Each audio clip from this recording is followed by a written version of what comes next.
শ্রী শ্রী রামানন্দ গোসাই বাবার মন্দির আপডেট পেতে এই পেজটি ফলো করুন।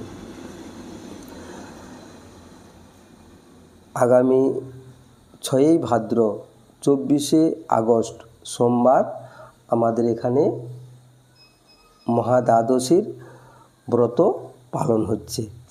এই মহাদ্বাদশীর নাম হলো ব্যঞ্জলি মহাদ্বাদশী ব্রত। এই দিনকে এখানে চিড়াভোগ নেওয়া হয় না এই মন্দিরে ওই দিনকে মিষ্টান্ন এবং ফলমূল দিয়েই গোসাই বাবার ভোগ হয় এবং এই দিনকে যাত্রীদের উদ্দেশ্যে বলছি, এই দিনকে মাদুলি দেওয়া হয়। আপনারা আসবেন, মন্দিরে এলে এই গোসাই বাবার মন্দিরের সামনে যে পুকুর আছে, পুকুরে স্নান করার একটা বিধান আছে, সে বিধানটা মন্দিরে এলেই বলে দেওয়া হবে। আর এই যে ব্যঞ্জলি মহাদ্বাদশী ব্রত, যারা এই ব্যঞ্জলি মহাদ্বাদশী ব্রত করবেন তাদের উদ্দেশ্যে বলি,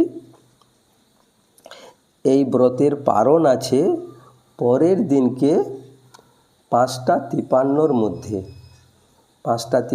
মধ্যে আপনারা চেষ্টা করবেন ওই পরের দিন 7ই ভাদ্র ব্রহ্ম মুহূর্তে শয্যা ত্যাগ করে স্নান আহ্নিক সেরে ভগবানের ভোগ লাগিয়ে 5:53 মধ্যেই প্রসাদ পাওয়ার চেষ্টা করবেন।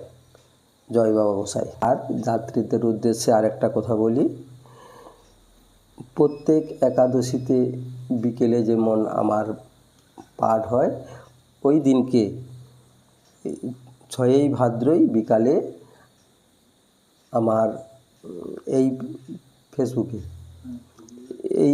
ফেসবুকেই আপনারা আমার